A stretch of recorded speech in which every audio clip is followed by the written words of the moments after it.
नमस्कार, मी संगीता. तुम्हा सर्वांचं माझ्या मुतबाखखान्यामध्ये मनापासून स्वागत करते. तर काल आपण बनवून घेतल्या मोमोजसाठी 2 चटण्या. मग त्यासाठी आज मोमोज तर बनायलाच हवेत. तसे मोमोज मी जे बनवते ते गव्हाच्या पिठाचे बनवते. पण आज जे मी मोमोज बनवणार आहे ते मैद्याच्या पिठाचेच बनवणार आहे. आणि या मैद्याच्या पिठामध्ये मी जांभळ्या कोबीचा रंग एक्स्ट्रॅक्ट करून घेतला होता.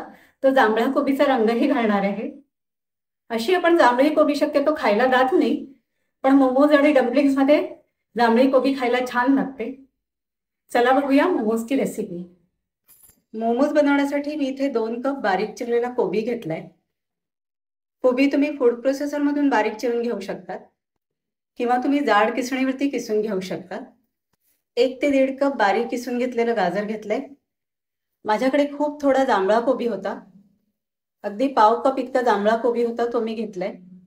मी इथे एका बाउलमध्ये गाजर, बारीक चिरलेला पत्ता कोबी आणि बारीक चिरलेला पर्पल कोबी हे सगळं एकत्र केलंय. त्यात मी साधारण अर्धा चमचा इतकं मीठ घालून घेते. मीठ चांगलं मिक्स करून घेते. 10 ते 15 मिनिटं आपण या मीठ लावून ठेवलेल्या भाज्या अशा झाकून ठेवूया. त्यानंतर त्याला पाणी सुटलं की आपण ते घट्ट पिळून घेऊ. 10 मिनिट झालेत. मी या भाज्या आता घट्ट पिळून घेते.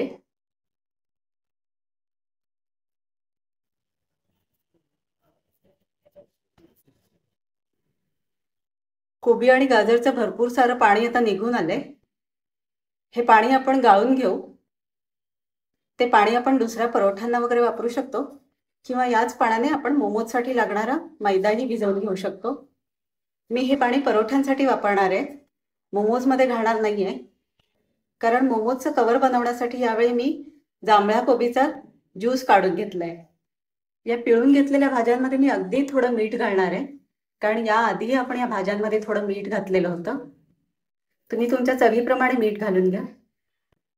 साधारण अर्धा टीस्पून इतकं मी मिरपूड घालते. 1 हिरवी मिरची मी बारीक चिरून घेतली आहे. तुम्ही तुमच्या आवडीप्रमाणे कमी जास्त करू शकता. याशिवाय 1 टीस्पून लसूण मी बारीक चिरून घेतलंय. 1 टीस्पून आलं. यामध्ये साधारण 1 कप इतकं मी बारीक किसून घेतलेलं पनीर घालते. हे सगळं आता छान मिक्स करून घेऊ आपण. आता यामध्ये थोडं मी केचप घालून घेते आणि तो पण मिक्स करून घेते. तुम्ही हवं तर यामध्ये थोडं बटर, चीज किंवा मेयो सुद्धा घालू शकता. मी बटर, चीज, मेयो घालत नाहीये. आता मोमोजसाठी लागणारं पीठ आपण बनवून घेऊया. इथे मी 2 कप मैदा घेतलाय. त्यामध्ये चवीपुरतं मीठ घालते. साधारण 1 टीस्पून इतकं तेल घालते. हे थोडं मिक्स करून घेते. आता यामध्ये मी पर्पल कोबीचा ज्यूस घालते. कोबीचा ज्यूस काढून मी त्याला थोडं कढईमध्ये परतून घेतलं होतं.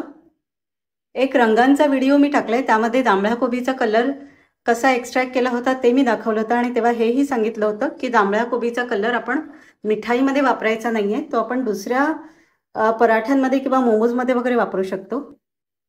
लागेल तसं पाणी घालते मी यामध्ये. आपला मैदा छान भिजवून झालाय. त्याला पर्पल कोबीचा छान हलका जांभळा रंग आलाय. खूप टाईट नाही आणि खूप सैल नाही असा हा मैदा आपण भिजवून घेतलाय. साधारण 10 ते 15 मिनिटं हा मैदा आपण मुरायला ठेवून देऊ आणि त्यानंतर मग आपण त्याचे मोमोज वळायला घेऊ. आपला मैदा मुरलाय, त्याच्या मी आता पुऱ्या लाटून घेते. पुरीपेक्षा थोड्या छोटा साईजचा गोळा घेऊन आपल्याला या पुऱ्या लाटून घ्यायच्या. आपल्या चपातीपेक्षा किंचित पातळ अशा आपल्याला या पुऱ्या लाटून घ्यायच्या. मी आता सगळ्या पुऱ्या लाटून घेते आणि मग आपण मोमोज स्टफ करून घेऊया.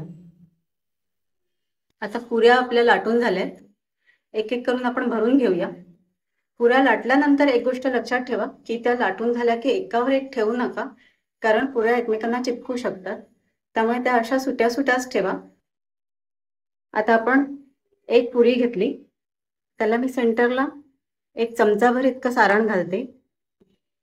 पुरीचं सारण मी परफेक्ट मध्यभागी करून घेतलंय. पुरी अशी फोल्ड करते आणि इकडे चिपकवते.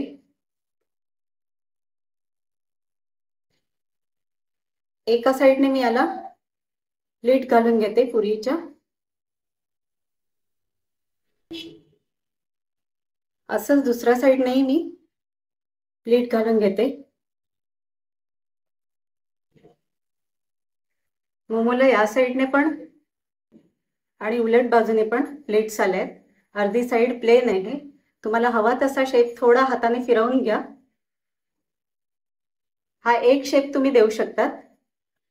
जर तुम्हाला वाटलं तर साधा सरळ जो मोदकचा शेप आहे तशा मोदक सारख्या प्लेट घालायच्या. सेंटरला मी सारण घातलंय. आता जशा आपल्या मोदकला आपण प्लेट्स घालतो तशा आतल्या बाजूने मी प्लेट्स घालते. आणि सगळ्या ज्या प्लेट्स आपण घालतो ना त्या एका साईडला येऊ द्यात. एका साईडला म्हणजे एकाच ठिकाणी गोळा होऊ द्यात. हा आपला साधा मोदकचा शेप मी करून घेतलाय. थोडासा फोल्ड करून याला इकडे चिपकवून घ्यायचं. असेच तुम्हाला जे शेप आवडतील ते तुम्ही करून घेऊ शकता. अजून एक शेप तुम्ही देऊ शकता तो म्हणजे अर्ध्या मोदकच्या प्लेट घालायच्या आणि पाठीमागे जी बाजू ओपन असते तिला आतल्या बाजूने फोल्ड करायचं. हा झाला तुमचा हाफ शेपवाला मोमो. इथे मी 12 मोमोज तयार करून घेतलेत. 2 कप मैद्याच्या पिठामध्ये माझे साधारण 18 पुऱ्या झाल्यात. त्यातले मी 12 मोमोज बनवून घेतलेत. 3 वेगवेगळ्या शेपचे मोमोज मी इथे बनवलेत. हे मोमोजची शेप बनवायला तुम्हाला थोडी प्रॅक्टिस लागते. जितकी तुम्ही पुरी पातळ लाटाल ना तेवढी ह्याची टेस्ट जास्त छान लागते, कारण भाज्यांची टेस्ट चांगली येते आणि मैदा कमी लागतो. याशिवाय जर तुम्हाला हातावर पुरी घेऊन मोमोज वळता येत नसेल तर खाली प्लेट घ्या किंवा पोळपाट घ्या आणि त्याच्यावर मग आपली पुरी ठेवून आपल्याला थोड्या इझिली प्लेट घालता येतात. आता हे तयार झालेले मोमोज आपण स्टीमरमध्ये वाफवून घेऊया. इथे गॅसवर मी इडली स्टँड ठेवून घेतलं आणि त्यावर स्टीमरची चाळणी ठेवून घेतली आहे. त्याला मी आता थोडं तेल लावून घेते. पाणी ऑलरेडी उकळलंय माझं स्टीमरमधलं. त्यावर मी आता स्टीमरवरती मोमोज ठेवून घेते. साधारण 12 ते 15 मिनिटे मी हे मोमोज स्टीम करून घेते. गॅसची फ्लेम फुल आहे. 15 मिनिट झालेत. आता गॅस बंद करून घेते मी आणि मोमोजचं झाकण उघडून घेते. बघा किती सुरेख मोमोज आपले तयार झाले. ही प्लेट मी स्टीमरच्या बाहेर काढून घेते.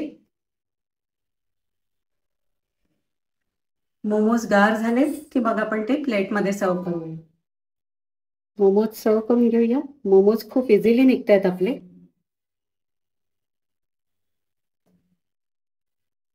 तुम्ही बघू शकताय मोमोजचा रंगही किती सुंदर आलाय. मोमोजचे शेपही खूप छान झाले. मोमोजला छान चकाकी आली आहे. यावर मी हलका ओरिगॅनो घालणार आहे. ऑप्शनल आहे, तुम्हाला घालायचे तर घाला, नाहीतर नका घालू. याशिवाय यावर चिली ऑइल पण घातलं जातं. मी चिली ऑइल बनवलेलं नाहीये त्यामुळे मी ते इथे घालत नाहीये. आपण काल 2 चटण्या केल्या होत्या मोमोजसाठी. एक लाल चटणी आणि एक ऑरेंज चटणी.